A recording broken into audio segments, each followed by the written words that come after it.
Let's roll, Chris, for the Building Walls podcast. Yeah! Live and on the air. So I'm going to switch this around. My first question to you, I'm just going to fire it off right now. Rapid fire. Who was your sleeper pick in the WNBA draft last night? Dude, the chick from Michigan. Yeah. Exactly. I think she fell. No one cares. She fell to like the second round, right? And I think she was upset. She thought like maybe she might be a first round draft pick, and I don't remember her name. But I remember, obviously living here locally in Michigan, Southeast Michigan, U of M is a big deal. And they had a pretty decent run, the women's basketball team did, in the tournament. And that it was because they had some good players there. And I think one of them got drafted in the first round, but I think the other one fell to the second round.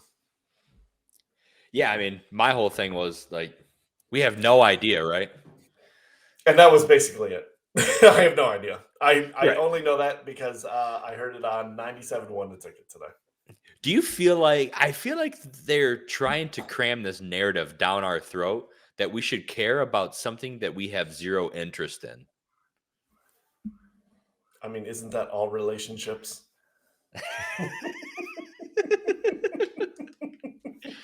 I mean, that's fair. That's I said it. I put it out there. Is this recorded? Oh yeah, absolutely. It's recorded. I'm getting big time trouble. The only situation where that doesn't matter in relationships is if you're in a bromance. But moving on. So we got my bourbon ready.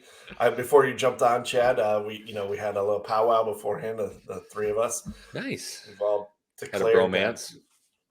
We will all be relocating, south, and being able to do this once we all have enough sponsorships and people who like us and follow us on YouTube, like our videos and subscribe. Then once we get some money rolling, that was great. Just nonchalantly telling everyone to subscribe and like us.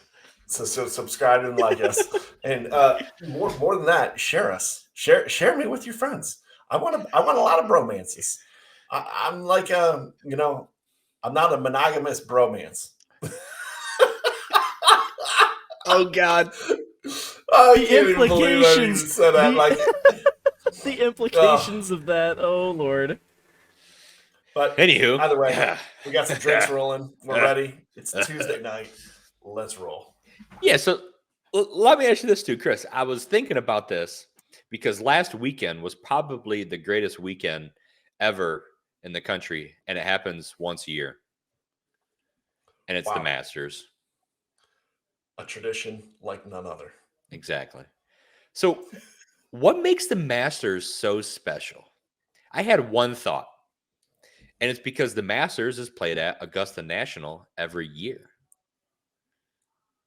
No other major tournament is played at Augusta or is played at the same course every year besides the Masters. Yeah, they all rotate other than the Masters. Do you think that's what makes it seem so special compared to the other? Because I feel like the Masters is the peak of golf every year. I do too. And it's interesting because it's early in the season for golf. Right.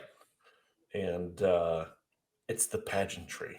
It's not good to peak that early in most things, but in golf, but if you can chip it from the rough or putt from the rough, right?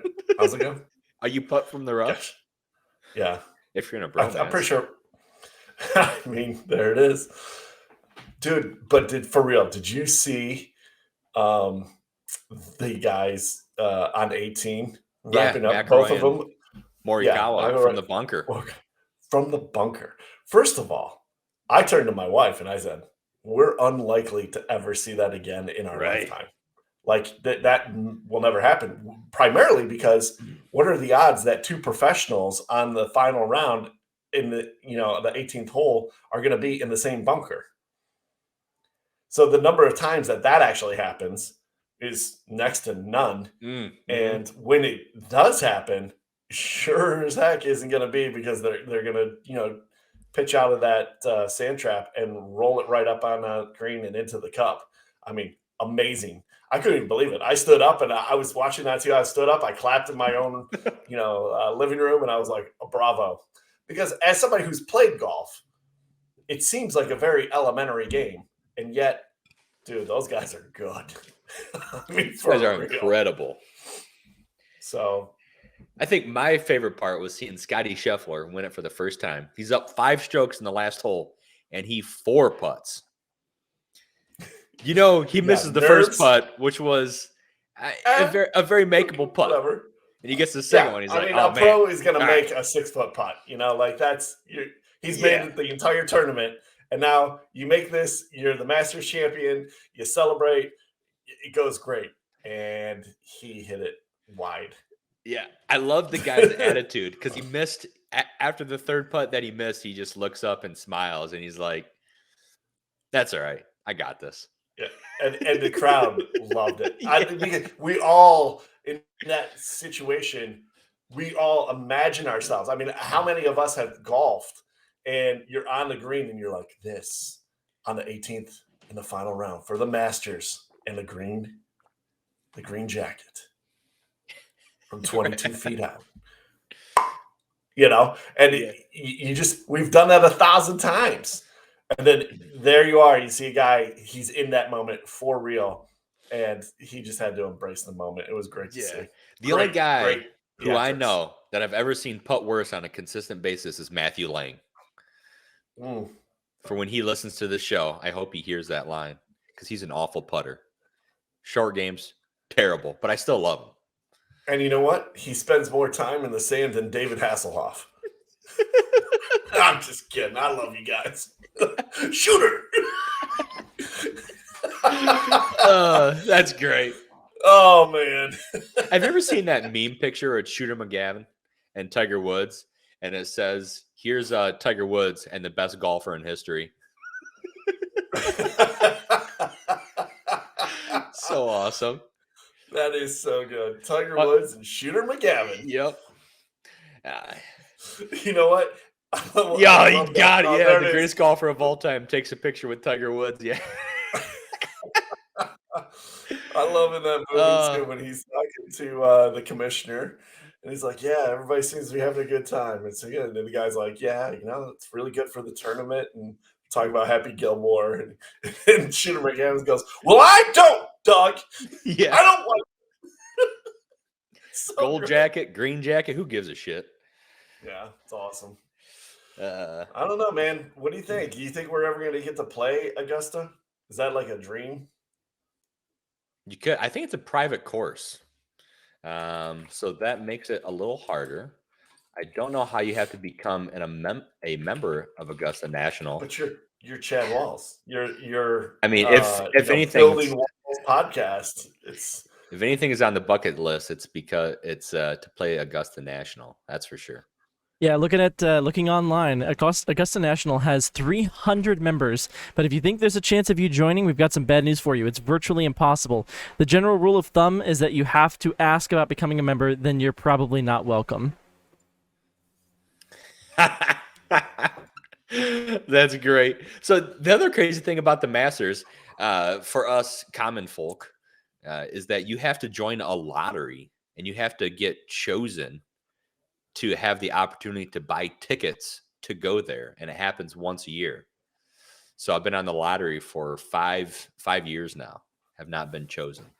Well, how can I get in the lottery? We can up our odds. You just got to go to the Masters website and join the lottery for next year's Masters. Okay. Well, we'll do that. But let's get into some juicy topics. Juicy Smollett.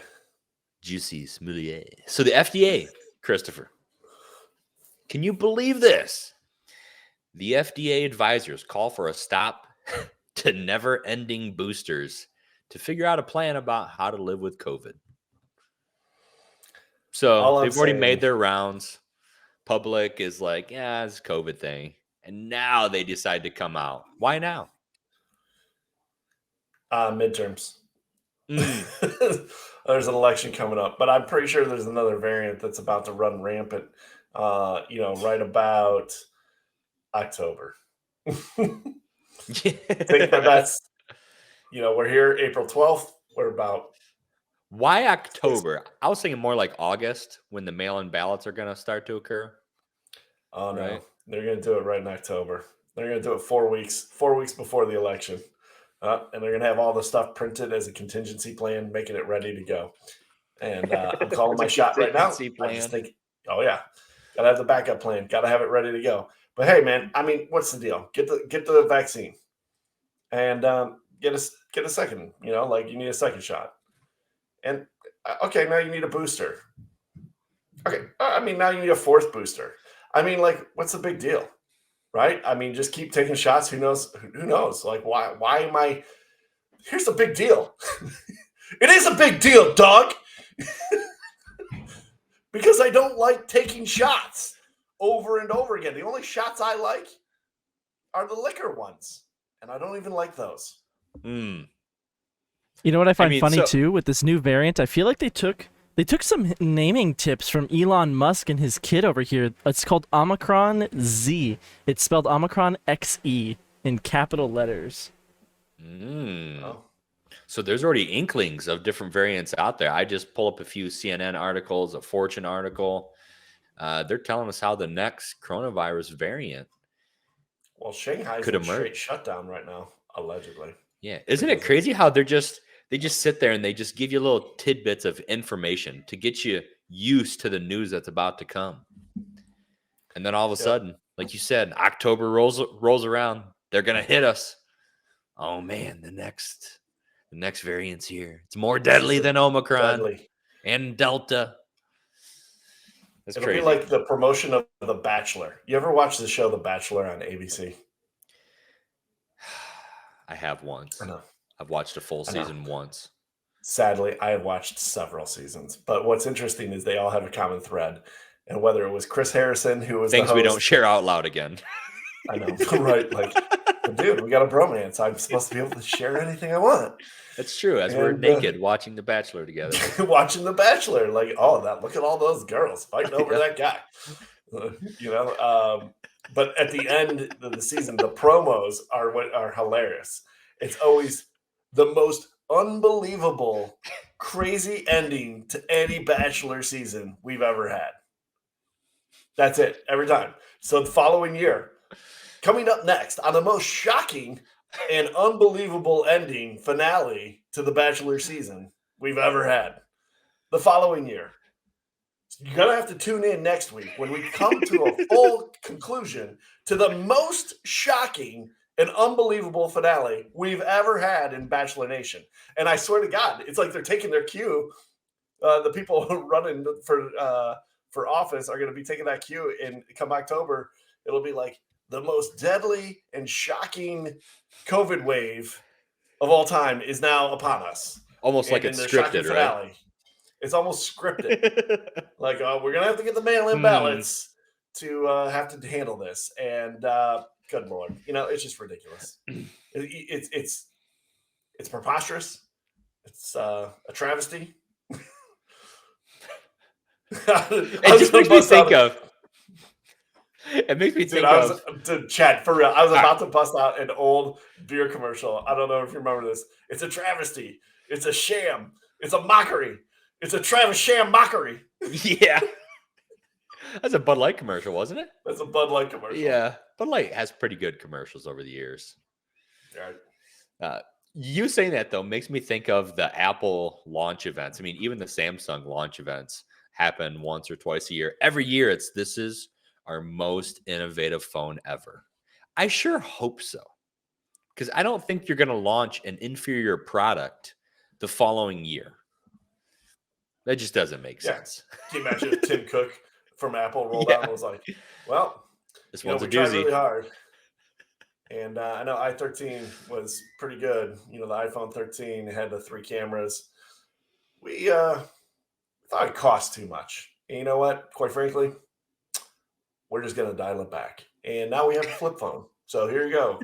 Go ahead. Suck it, America. We're looking out for you, the consumer. Because not only do we have a new flip phone, but it comes with a brand new style of charger you have to purchase separately. Yep, of course. Oh, are we going there? Oh, we're dissing Apple for their chargers. Man. Yeah, see, here's the thing. It's not just Apple. It's all of them. Well, here's the thing. The new standard is USB-C.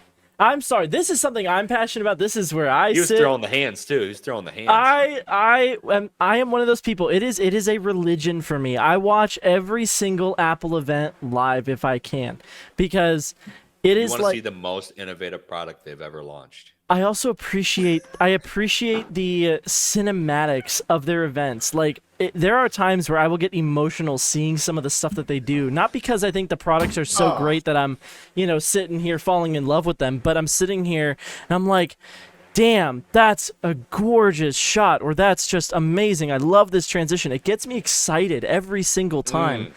And on top of that, as someone who obviously works in video, the new M1, the Mac Studios and the monitor I don't care so much about, because I want the Pro Display XDR, so I don't really care about the new monitor. That's for people who are cheap, who don't want to spend $6,000 on a monitor. Here's a $2,000 option. Who are cheap. Right. But You're just crushing. It's like you people over there. Yeah, you stay over there. You people. This is us saying, us video professionals looking at those of you who don't want to spend $6,000. We're like, here, go buy this inferior product over here. That's what that is. But no, seriously, the new chips that are in these things are absolutely astounding, and I cannot wait to see what the next generation is going to bring, because Which you'll see next year. I'm excited for this innovative Mac products Pro. ever. I'm not going to end up getting a Mac Pro because the Mac Studio would more than suffice with what I need. But dang, I can't wait to see this Mac Pro. Wow, people are going to consider you a broke person then. Just shut your mouth. That's cheap. ridiculous. You're cheap. You're cheap, and you love it. Because I'm cheap too, baby. Hey, but you know what? I'm still rocking a PC, and I will always have a PC in my workflow, because there are just some things you can't do on a Mac, and that will always be the case. So There you go. Heard it here first, folks. Right here. That side railed. Good little rabbit hole. All right. Helicopter just swoops I in love for it. the kill. That was That's awesome. I love my That's so good. technology, dude. I love We love technology. you. Oh, I love you too, Chad. Yeah. Oh, give me a kiss. Mwah. Wow. All right. Wow. Romance. This is a conservative, biased podcast. Doesn't mean you can't be gay like Dave Rubin. But I don't know who Dave Rubin is. You don't know who Dave Rubin is? I'm sorry. Oh, it's a great story. No, that's all right. So Dave Rubin, he used to be like a hardcore liberal, and he's gay. So that was kind of part of the facade for why he was doing that, or why he was so left leaning, so to speak. And super intelligent guy. He's got a podcast. He's on a little I didn't know him by name. Okay, he's got a lot of conservative stuff, and he's openly gay still. But he's like, that has nothing to do with my politics or how we should treat people, or how we should do things. Right. And he has a great perspective on stuff. And I just always think it's neat. Of course, there's people from the right, like a Mitt Romney, who go and do everything left but call themselves conservative.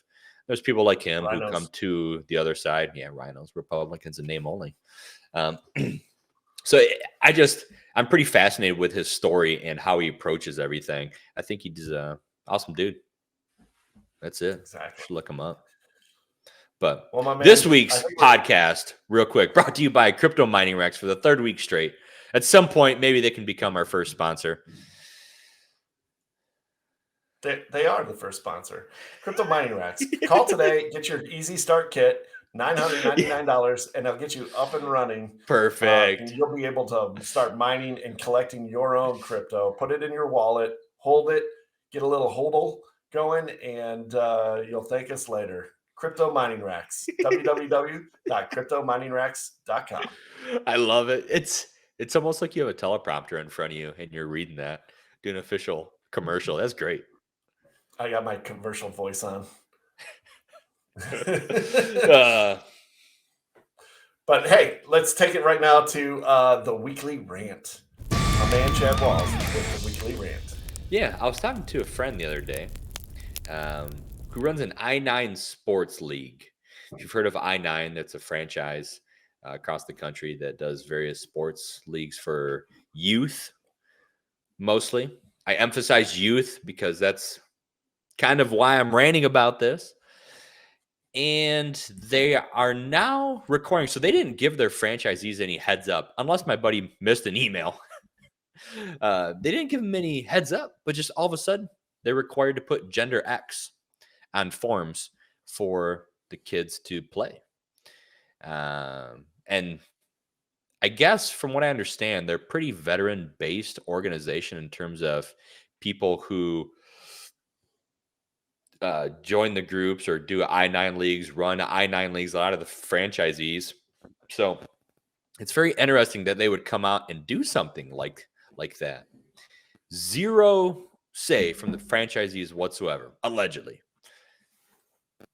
And then I was talking with them, and I'm like, dude, think about that. You're running a youth sports league. These kids are typically 12 years or younger, 14 years younger. I mean, oftentimes 10 years or younger. You're going to fill out a form for them where are you a male, a female, or gender X? How do you know what your kid is besides what's underneath their underwear?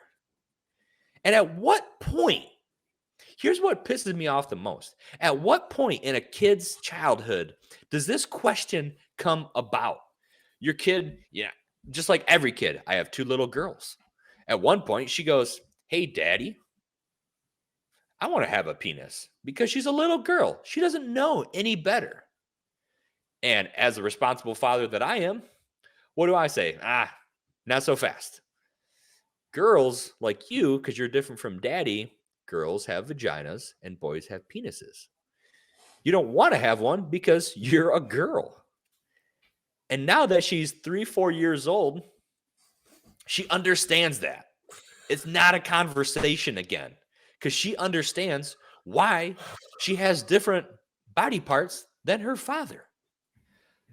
But think about the gender X parents. What do you say in that moment? Because it's obviously, to a certain extent, it's learned. Because what if my daughter said that and I was like, "Oh, that's okay. That's okay, honey. Let me take you to the doctor. We'll start testosterone treatments for you. Maybe we can look at reconstructive surgery. Do you really want to have a penis, honey?" Like, how does that conversation go? That's how it's got to go. Something like that, where you're forcing your own beliefs on a kid who has no idea the difference. They don't even know what their own body parts mean or do. And you have to teach them that. Because I taught my daughter the exact opposite. Now, she thinks that's how it is. Guess what? Because that's how it is. Like, that's all there is to it. But it pisses me off to think that parents are out there teaching their kids what their body parts should do. They can have different body parts. Just because they have this or that doesn't mean they have to be a boy or a girl. They can still be whatever they want. No, you can't. Follow the science. We are here to reproduce. We're not here to be whatever we want. Stop teaching our kids, and like the schools in Virginia trying to push this stuff down kids' throats, and all across the country where schools are doing this. And thank God for governors like DeSantis in Florida who are shutting it down. This is completely unacceptable.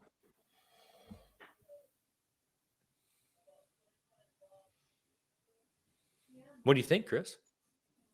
I want you to keep rolling, dude. Because I was thinking about it. So dead on. I mean, the fact that the number one thing you said is it's learned. It's learned, and, yeah. Like these parents, they're going in and they're like having these conversations, and they're treating this conversation the way they would treat like the kid going, "I want a Happy Meal." Right. Oh, you want a Happy Meal? You want to go to McDonald's? You want to, how about Taco Bell? Or how about Del Taco?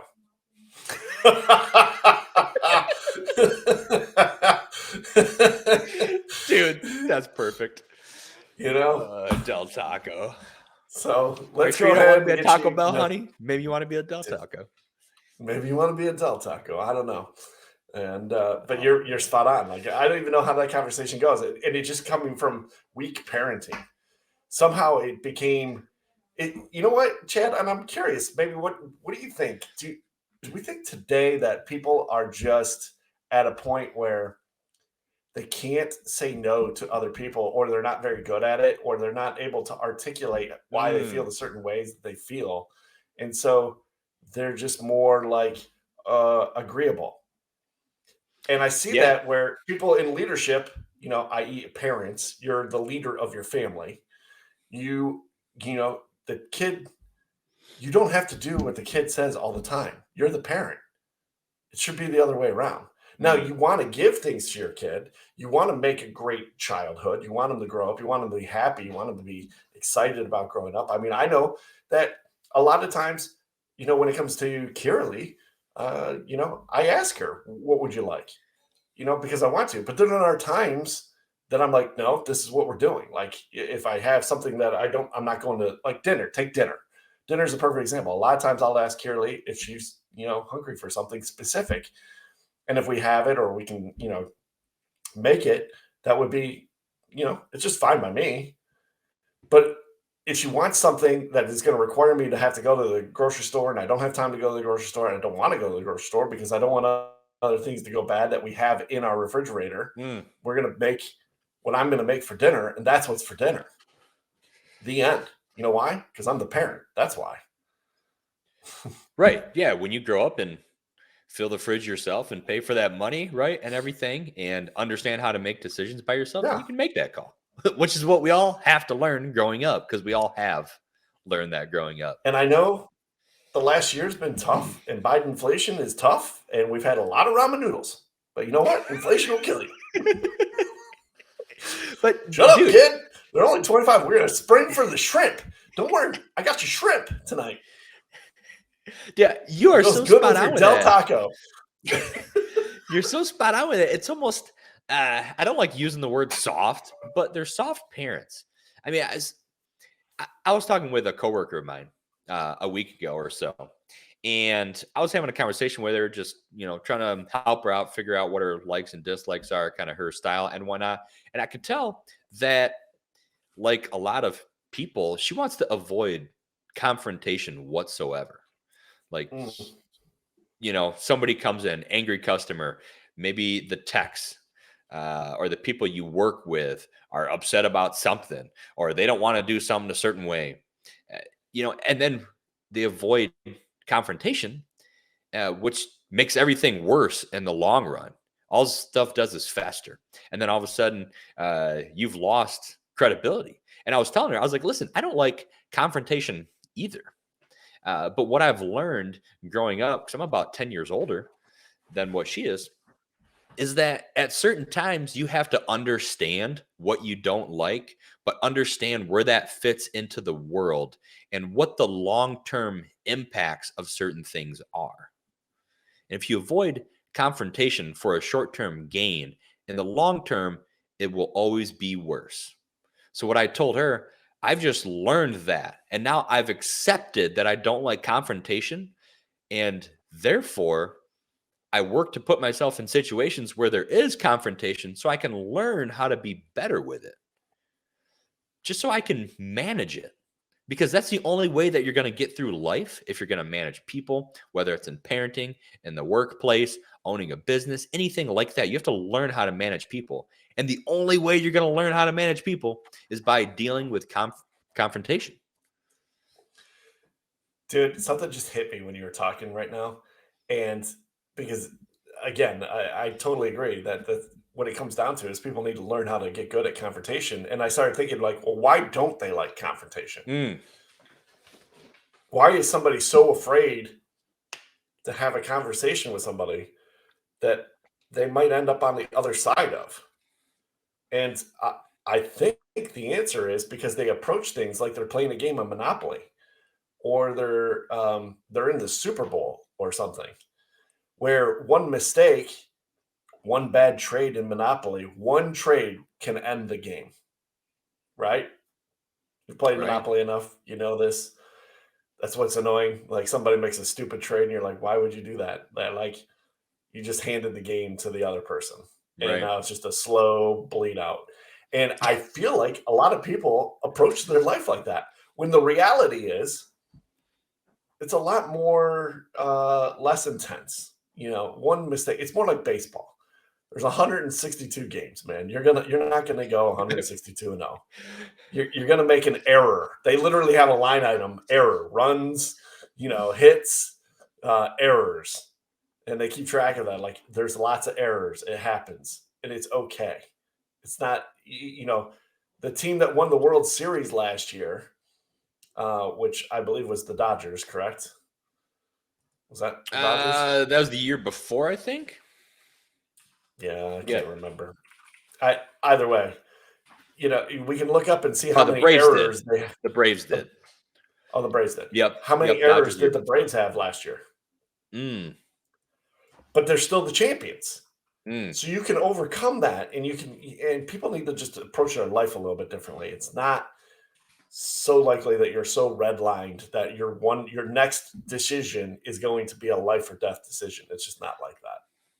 Right. Exactly. Yeah, dude, that's so good. So good.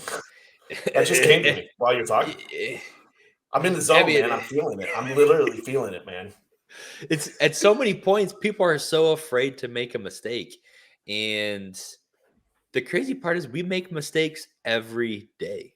Every day. Yeah. You're not going to go a day without making a mistake. Something you should have did, something you should have said differently, whatever it is.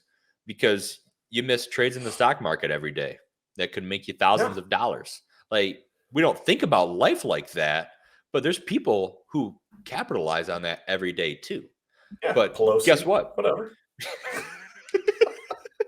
Pelosi. It's you just have to learn to be okay with your shortcomings. The other thing that I told her, I said, listen, you do something and you make a mistake, just say, hey, I suck.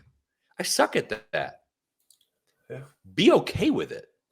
Just know that if you do suck at something, either find a way to manage it or find a way to not have to deal with it whatsoever. So you got to figure out what that is in life. Some things you can just not deal with, and other things you have to learn how to manage it. Because typically, according to leadership gurus and stuff, if you suck at something, you're only going to get so good at it, most likely. So don't worry about those things. Manage them as you can and focus on what you're good at.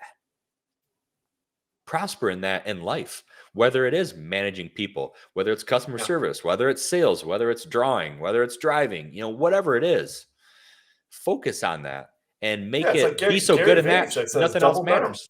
Yeah. Yeah. Double down on what you're good at. Right. I like it. Right. So this is a good little wholesome story. Let's get into it here.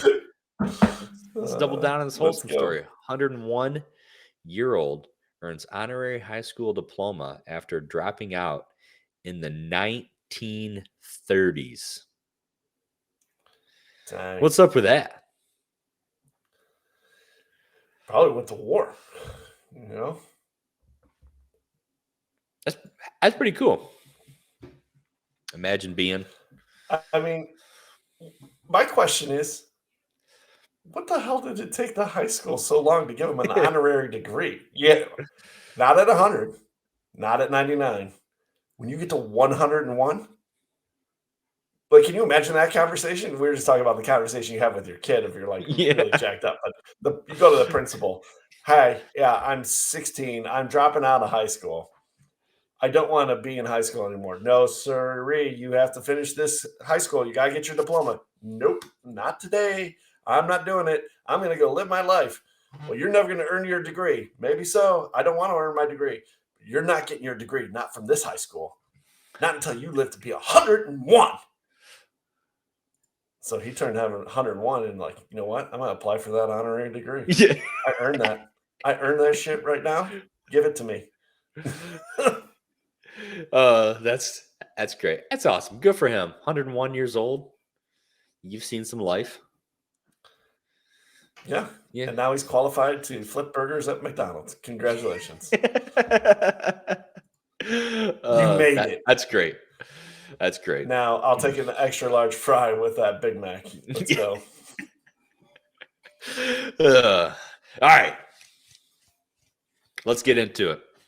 I feel like that this is gonna be hot tonight. You're already fired up. You're flowing. You're feeling it, vibing, feeling fresh over there. Chris's corner. Angry. Let's go. No. Feel angry. Fantastic little patriotic flag. There's Chris. Hunters. Crack pipe hunter. The laptop is now considered factual. The first son.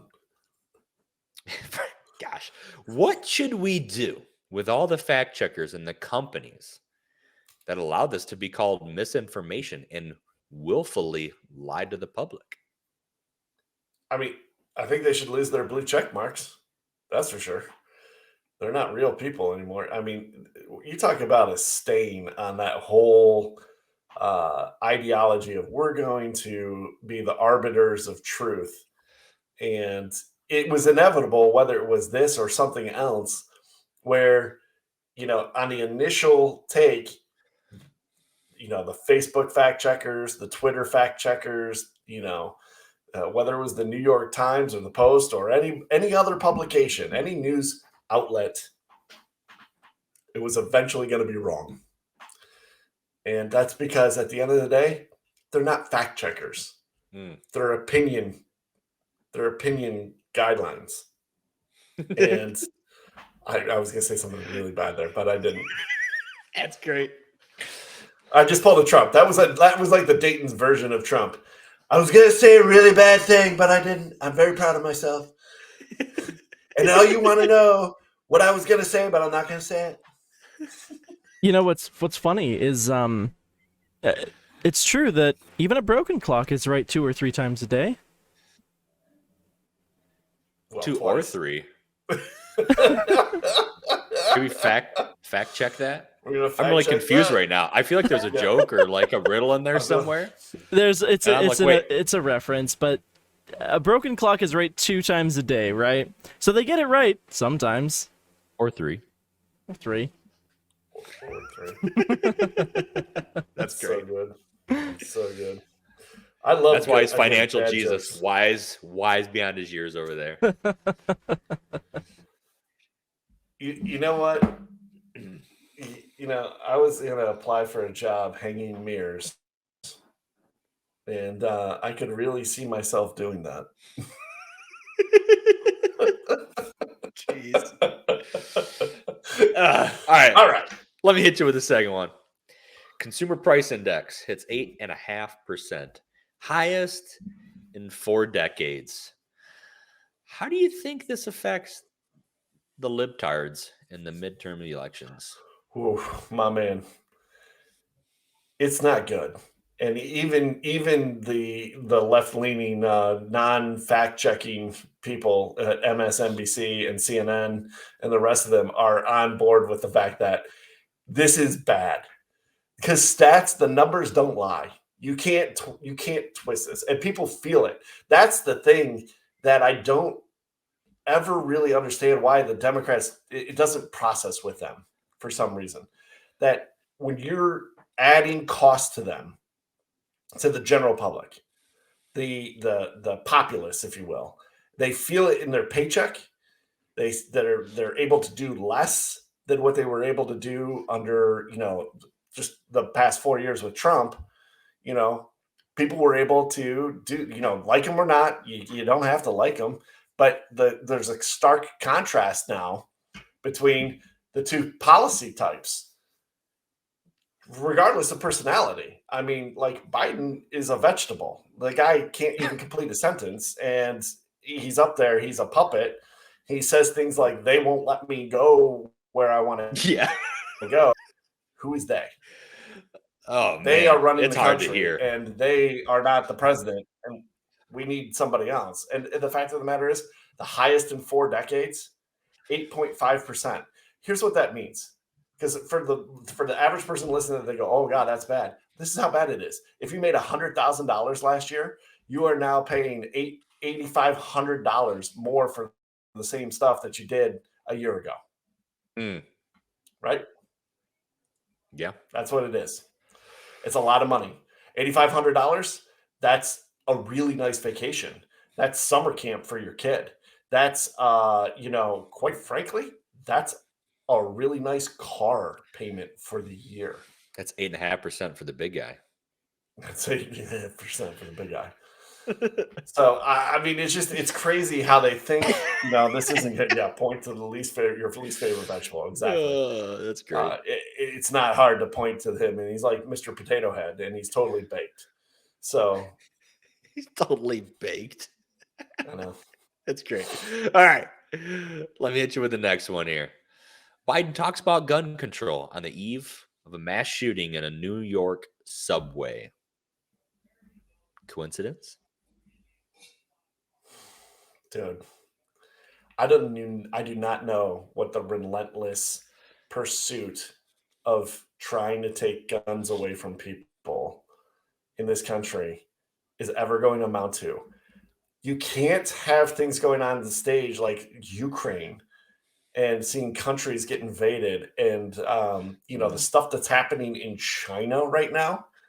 I don't know, Chad, did you see this? Like Shanghai is in like straight lockdown. Well, for straight for lockdown. COVID? Yeah, 25 million it's like 25 million people are basically prisoners right now. And it's insane that these governments think that they can just tell people what to do. And I mean, this is why the populace has guns, because that's the equalizer. You know what? I saw a hilarious clip. It was from a comedian, and I'm so sorry I don't remember who it was, but he had a hilarious thing. He's like, you know why the U.S. is really unlikely to get ever invaded? He's like, I got one word for you: rednecks. And there'd be like a war. These people have been waiting since 1776, to get out and grab a Coors or a Bud Light and be like, whoa, let's go. Got some guns. I got the arsenal. They would be, fight on the border, man. They would be racing down I-95, getting where they need to go. The military would show up and it'd be like, too late. War's over. Yeah, where you took care of it. We took care of it. Don't worry. Just get rid of all these bodies, That's Nobody's great. going to invade. Nobody's invading the United States for that reason. For real. And I just don't understand. That's the dismantling. It's almost like, do you work for a foreign interest? Because that could be argued, Mr. President, that you're in bed with the corrupt people from Ukraine that aren't the ones that aren't Zelensky, that aren't the ones that are fighting for freedom. You're part of the corruption. You're part of the Russian mob. You're in bed with this, the Communist Party of China. What's going on here? You're trying to dismantle and now take away the guns from the U.S. for what? So that Russia can come over here and threaten us the way they're threatening Ukraine? And by the way, I love how Sweden and Finland were like, hey, we're joining NATO. And Putin's like, yeah, you shouldn't do that. We're threatening. We're very much against you doing that. Well, no kidding, you're against that because you plan on invading them. Were they supposed to sit back and be like, oh, yeah, that's cool. You just rolled up on Ukraine and you're just blowing up stuff and doing whatever you want. And we're going to just hang out. Just be like, hey, yeah, that's cool. Come on over to Finland. We don't like train stations. We don't like maternity wards here. Blow those up. Get out of here. Tell us to not join NATO. Oh, tell you man. What. Every country in the world should be like, hey, can we be part of NATO so that China and in Russia, it'd be every country against China and Russia. Let's just get the battle lines drawn right now and just call it what it is. Let's go. So with that being said, I mean, how long do you think it's going to take for Putin to be considered a war criminal? Dude, that's a great question. I mean, honestly, that's the biggest question. And, what more needs to happen? Does he need to kill, a couple more kids? Is it a couple more pregnant women? Is he got to blow up an apartment building? How many more civilians need to die in this assault on a foreign country? The country's just rolling in. And you know what, Chad? Here's the thing. This is what really pisses me off. And maybe this will make sense or not. But you know what? The left is typically, they're globalists, right? Trump is make America great again. Right, That was his deal. nationalist. He's a nationalist. Take care of America and lead with power. But the other side, they're globalists. They want to, disseminate wealth. They want to equalize everything for everybody. We want to pay reparations to everybody who's ever been harmed, whoever has had anything bad happen to you. We want to, global climate accords. We want to, it's the global climate stuff that we have to have, the Paris Accords, get it with all the other countries, because we're globalists. We're all in it together, right up until there's a war. And then they're like, oh, I don't know if we should get involved in this. So, maybe that's not so bad. Or, Putin, that's, we don't like what he's doing, but you're not going to do anything about it. What are you not going to do anything about? So how do you get to be a globalist, but then you don't care what happens across the globe? When is the atrocities enough for you people? That's what I want to know. I want to look somebody in the eye and be like, what are you going to do about it? What are we going to do about it? Are we going to sit back and just let our vegetable president stand up there and say stupid shit all the time? It's unbelievable. We need real leaders. We need people to step up. We need people who can communicate. It's over. So dumb. If the left didn't People have are double dying. standards, they'd have no standards. But man, dude, can you imagine? Can you even imagine the death? I mean, the carnage. Have you seen the videos and the things that are happening? Missiles, tanks rolling in, and they're like blowing up buildings. It'd be like going through some town and just like leveling the town. We get worked up when there's a natural disaster. Okay? When like Katrina happened and blew out New Orleans, or when there's massive storms across the Midwest, or the tornadoes of like Bowling Green, Kentucky, and things like that. This is not a natural disaster. This is other people inflicting this pain and this carnage on it. For what? For what? It's 2022. Why? It's a bunch of people who can't handle conflict. They're not afraid to say no. They don't know how to say no. For real, right? Pissed, dude. I'm pissed. It pisses me off. That was great. Sorry. I'd love to see the fire build up inside and no F-bombs dropped. I did not. I said fantastic. S-word, but I said no F words. Fantastic. I love it. Because I'm using big boy language today. Because these people, I would love to send that. Because that's how you deal with confrontation. Correct. Maintain poison control. So, I feel like we've been leading up to this life topic, right? That we're going to wrap up the show with. Is the only way to learn is through living. Like that's become, with what I was sharing earlier with the girl a coworker of mine, 10 years younger. It's so crazy to see these things and then you think back and people in your life who are like, oh yeah, you told me that would happen. You told me I had to do it. But it doesn't matter anyway, because you're only going to get there through living it. And you see the difference between even 10 years of life, the difference that can make from 20 years old to 30 years old. Yeah. Right? I mean, we're a little more than 10 years apart ourselves.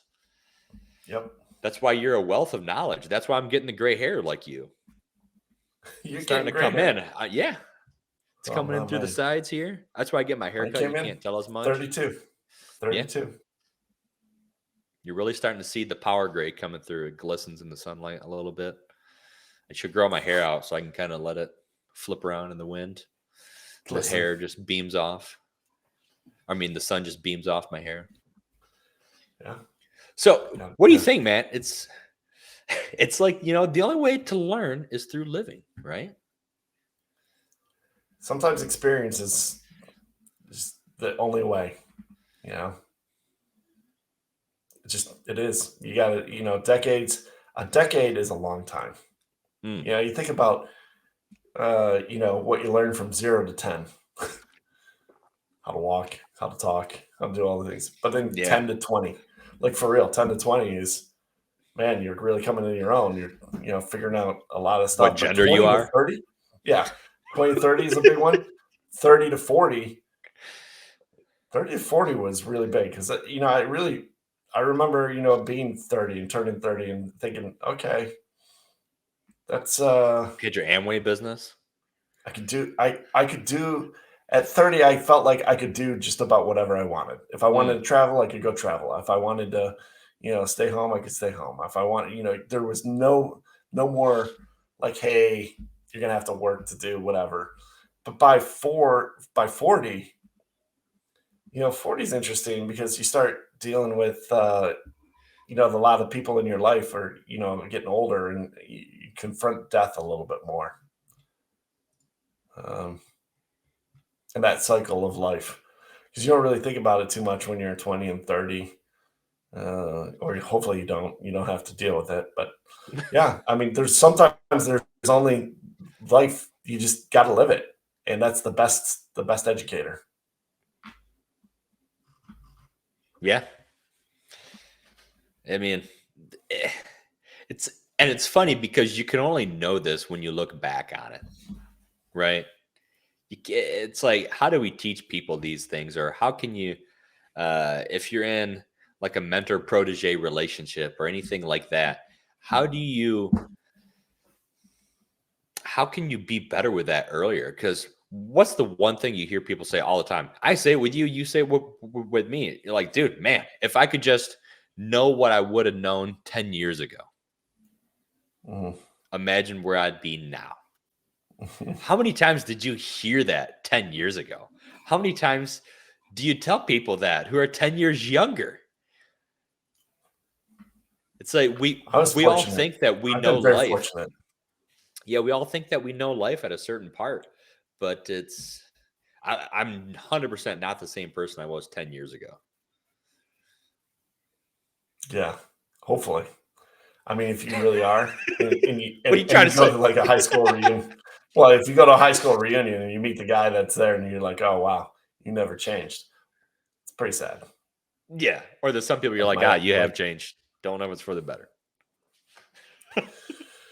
Yeah. I mean, but it is amazing how important it is to be able to learn from other people and just garner you don't have to agree with them. See, that's the thing that I think a lot of people miss is you don't have to agree. You just have to take in the information and process it for you. Right. Because it is different. You look at like the gap just between, me to you and then me to Matt.